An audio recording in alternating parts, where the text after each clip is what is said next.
But that should have been the end of it between the two McLarens. They had the best car, they were in 1-2 and really orchestrating procedures out front. But it wasn't. And McLaren made a bit of a pig's ear of the strategy. Even though they finished 1-2, even though they were under really no pressure, they still managed to make a mess of a pretty routine Grand Prix victory and a 1-2 for them. Let's have a look with the race plot then at what's going on here. And the crucial part is this part here, where in the first stint, you've got Piastri in the solid orange, and you've got the dotted orange of Norris just behind him. So in the first stint, Piastri manages to build up a nice buffer. He's had a really good start, good first stint. He's under no pressure from Norris. It was actually the best I've seen Oscar drive in a race where there's degradation. He can be very fast where there's low degradation. We saw that in Qatar last year.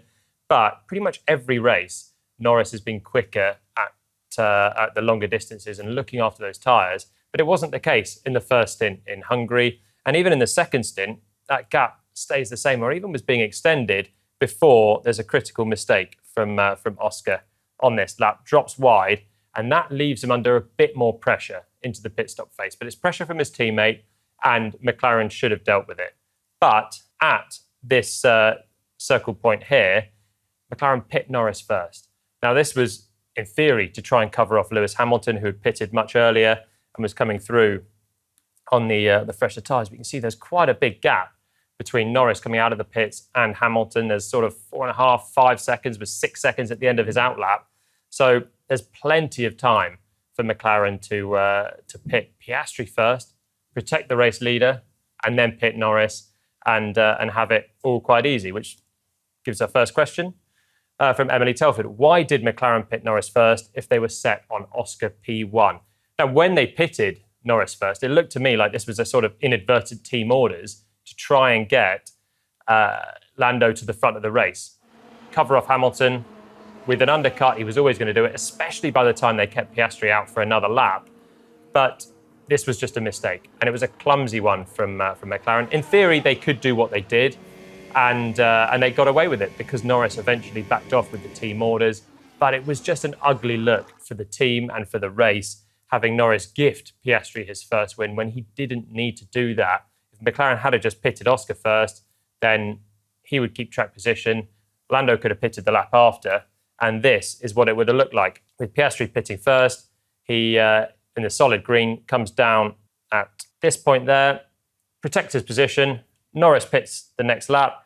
They're both still comfortably clear of third place, but afterwards you have Piastri leading from Norris, and even though Lando was a bit quicker in the latter part of the race, probably he wasn't quick enough to be able to pass Piastri, and Oscar takes his first win. Lando's second place. There's still question marks over whether McLaren should do team orders to get Norris ahead, given his championship standing compared to Oscar. But they obviously didn't want to do that. McLaren don't think by that virtue that they can win the Drivers' Championship. They certainly can win the Constructors' Championship at this stage, and that's what they did. It was just poor execution in the end, and it opens up more question marks. It was a sour taste in Oscar Piastri's mind because he's been gifted this first win. If we look at the pace graph, you can actually see how well he did through the race. We've already looked at the start, but the first stint, he was quicker than Norris by and large. The solid orange line is below the dotted orange. Once again, in the middle stint, Piastri was largely quicker than Norris, but made that mistake on this one and dropped a load of time, left himself under pressure from the undercut, which he didn't have in the first stint. But then in the final stint, when he had fresher tyres and a chance to close up and prove a point, Norris was actually able to put time into Piastri, build the gap to 6 seconds, which made it uncomfortable. Could McLaren have been more assertive on the radio? Absolutely. They left the situation go for too long, but they really shouldn't have put themselves in that position in the first place. They should have pitted Piastri, then pitted Norris. They were under no massive pressure from Hamilton, and the order would have been as it was in the first two stints. They could have averted all of this. A couple more questions on this from you guys. The Hairy Crab says, why didn't Norris let Piastri pass immediately and overtake him on the track? I don't think that was really an option in Lando's mind. When Oscar came out of the pits, he had 2 laps fresher tyres. He had been quicker for the first part of the race as well. I think if Norris gave up the position, he would have struggled to get back through with enough extra performance on similar tyres, same car, to make the difference anyway. But also, I don't know if McLaren would have let him really take the fight in a wheel-to-wheel combat, the same way as we saw Verstappen and Hamilton and Leclerc all going at it. I think McLaren were cooling off the fight anyway between their two drivers. So you might have had team orders the other way to try and protect positions, as Lando had in Monza in 2021, their last 1-2 result.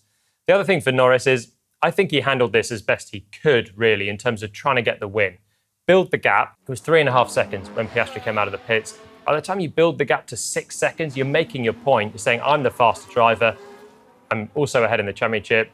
Let's just at some point see sense. And giving up 6 seconds feels like a lot.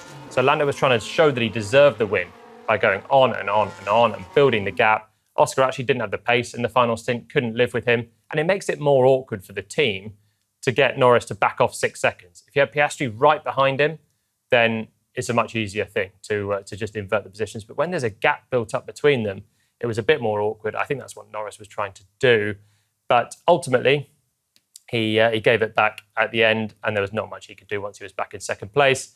Ryan Geerdink says, would I have swapped positions if I was in Lando's car? Honestly, I would have done. But that's not to say it's the right thing to do. There are plenty of ruthless champions of the past that wouldn't have done. Remember Sebastian Vettel in Sepang with Mark Webber and the Multi-21 race that came about there, where Vettel ignored team orders, beat Webber, and then apologised profusely afterwards. But it was a very awkward situation. I'm probably too much of a goody two-shoes, and I would have just listened to the team.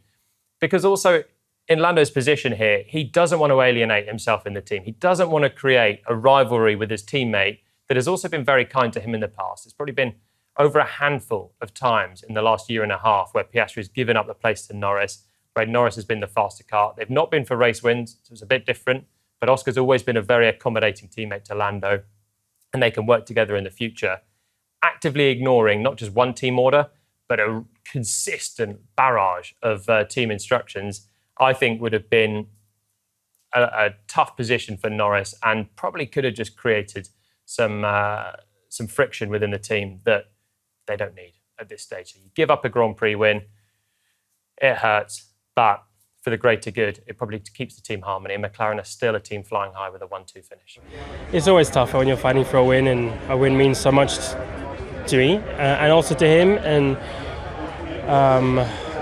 I just had to try put myself in his shoes and understand it that way, because when you're just, every driver's selfish, and you have to be selfish in this game. But when you're just thinking of your own benefits, you're only thinking of the good things. But of course, I put myself in his shoes, and I realized, I had to do what was right. So.